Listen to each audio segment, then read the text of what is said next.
பைரவ ஜென்மாஷ்டமி விழா சேலம் ஜங்ஷன் ஜாகிர் அம்மாபாளையம் ஸ்ரீ காவடி பழனியாண்டவர் ஆசிரமத்தில் பைரவ ஜென்மாஷ்டமி விழா முன்னிட்டு ஆலய வளாகத்தில் உற்சவ சிறப்பு அலங்காரத்தில் காட்சியளிக்க சிறப்பு ஹோம பூஜைகள் நடைபெற்றன.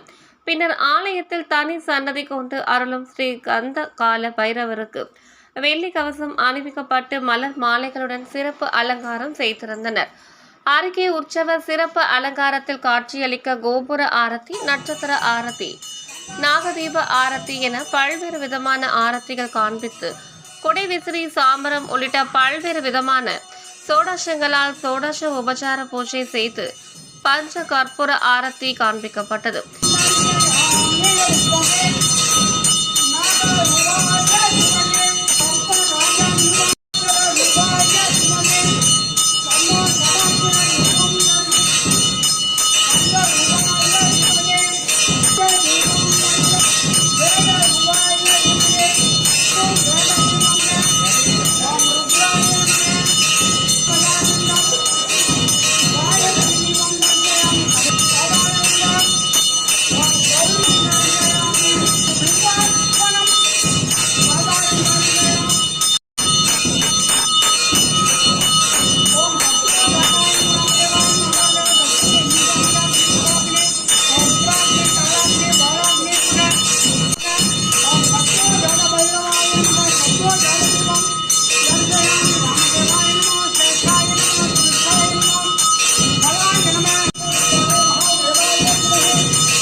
கோலத்தை துங்க கணிப்பது அரே ரங்க அரே ரங்க ரங்க ரங்க அரே அரே அரே விட்டல் விட்டல்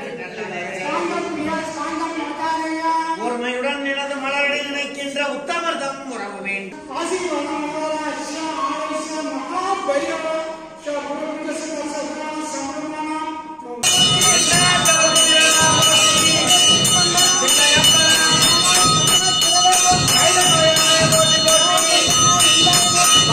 ஏராளமான பக்தர்கள் கலந்து கொண்டு தரிசனம் செய்தனர். கலந்து கொண்ட பக்தர்கள் அனைவருக்கும் விபூதி மற்றும் அன்ன பிரசாதம் வழங்கப்பட்டது.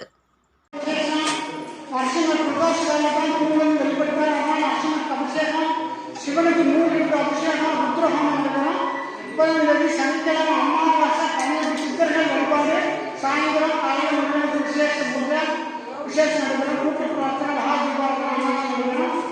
அது மட்டும் உடம்பு சரியில்லை, கட்டக்கணம் காண்பவர்கள் மேல சரின்னு சொல்றாங்க. பேசியிருக்காரு என்ன பண்ணுறது, இவங்களுக்கெல்லாம் வேப்பிலை பழம் போடுறோம்.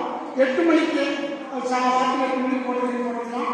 5/12 வியாழக்கிழமை பஞ்சமி, 6ஆம் தேதி சஷ்டிக, 13ஆம் தேதி பிரதோஷம், அமுத்திரங்க, 64ஆம் ஆண்டு பரணி தீபம். திருவண்ணாமலையில் எப்படி பரணி தீபம் 3 மணிக்கு எடுத்தாலும் இந்த 6 மணிக்குள்ள வச்சுருவோம்.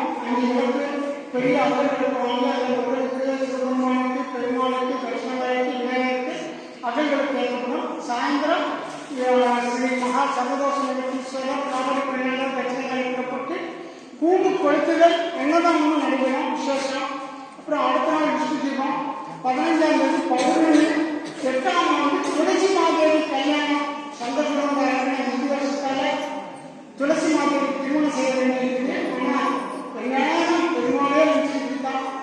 சிவபெருமானுடைய கரத்தினால அவனுடைய அட்டகாசம் தாங்க முடியல. அப்போ சிவபெருமான் சம்பாதிக்க போறாரு. இந்த அமைப்பாலும் அவங்க மாலையை போடுறீங்க கட்டுப்படம் தாங்கிடுவாங்க. அப்போ அதனால நம்ம பேசுறது என்ன சொல்ல முக்கியமானதான் சொல்லுவாங்க, சொல்ல மாட்டேன், எங்களுக்கு நேரம் கருது ஆச்சுங்களா. அதனால சிவபெருமான் பார்க்கற மகாவிஷ்ணு ஏதோ சொல்லிட்டு அந்த அரக்கன் ரூபத்தில் எடுத்து போய் துளசி ஆலிங்கனம் பண்றாங்க. ஆலிங்கனம் பண்ணோம்னா அந்த அம்மாவோட கருத்துல துளசி எப்படி சமாளம் பண்ணாங்க.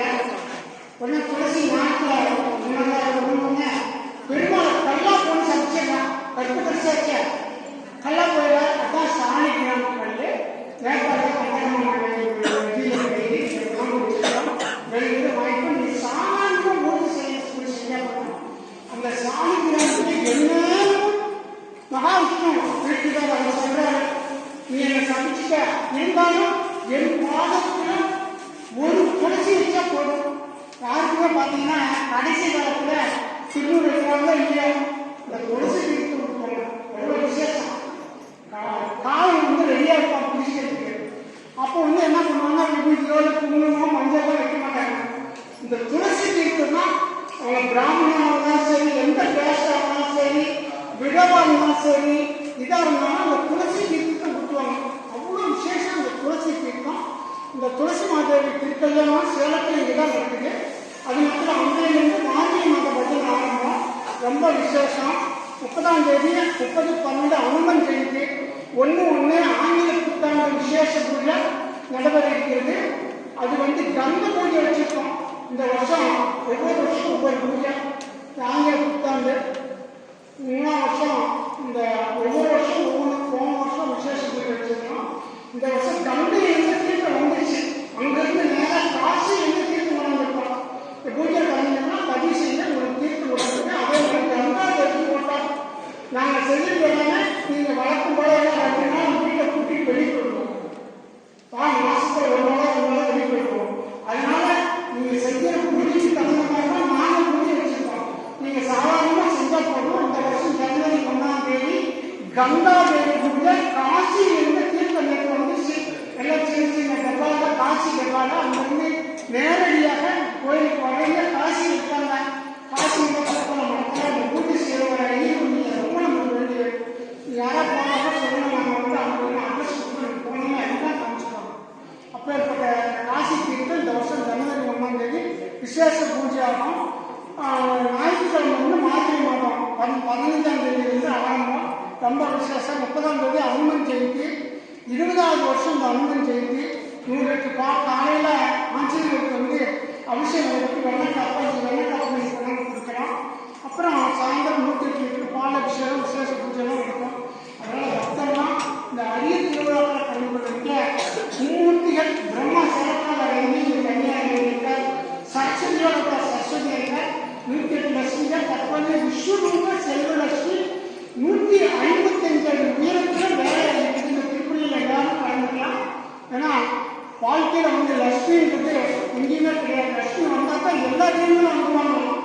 யாருமே நிற்க மாட்டாங்க. லட்சுமி இருக்கா நம்ம போய் ஆகணும்னு சொல்லிட்டு அப்பேற்பட்ட 108 லட்சுமி வச்சுருக்கோம். அதுவும் வந்து வேற யாருமே கிடையாது. பெண்கள் தான் ஒவ்வொரு வெள்ளிக்கிழமையும் அபிஷேகம் பண்ணுறாங்க. அதில் நீங்கள் பெண்கள்லாம் வந்து கலந்துக்கலாம். காலையில் 10 மணிக்கு நீங்கள் வீட்டு வேலையை முடிச்சுட்டு வந்தீங்கன்னா ஒரு பெண்கள் கிட்டத்தட்ட 30 குரூப் இருக்காங்க. எல்லா சௌராஷ்டிரா அழிக்க கூட ஒரு குரூப் இருக்கு. அந்த பெண்கள் குரூப்பு அதில் வந்து நீங்கள் மற்றவங்க போனால் காலையில் 10 மணிக்கு வந்தீங்கன்னா போகணும். 10 மணிக்கு எல்லா இதுவும் நாங்கள் ரெடி வச்சுருக்கோம். கொடுத்து அபிஷேகம் பண்ணி படிச்சு பூ வச்சுக்கலாம். ஒவ்வொரு வெள்ளிக்கிழமையும் இந்த 50 லட்சுமி விசேஷம். அப்போ சொன்ன ஆகிருஷ்ட பைரவ உற்சவ சேவைலாம் சொர்ணத்தை கொடுப்பவர், தொழிலை கொடுப்பவர், கடனை ஒழிப்பதற்கு வழியை கொடுப்பவர். அப்பேற்பட்ட சொன்ன பைரவரோட இருக்க இங்கே சந்தகால பைரவ பெருசரி அவருக்கு சாமி வீட்டுக்கு கொடுப்பாங்க. காலையில் அவங்க கோயிலுக்கு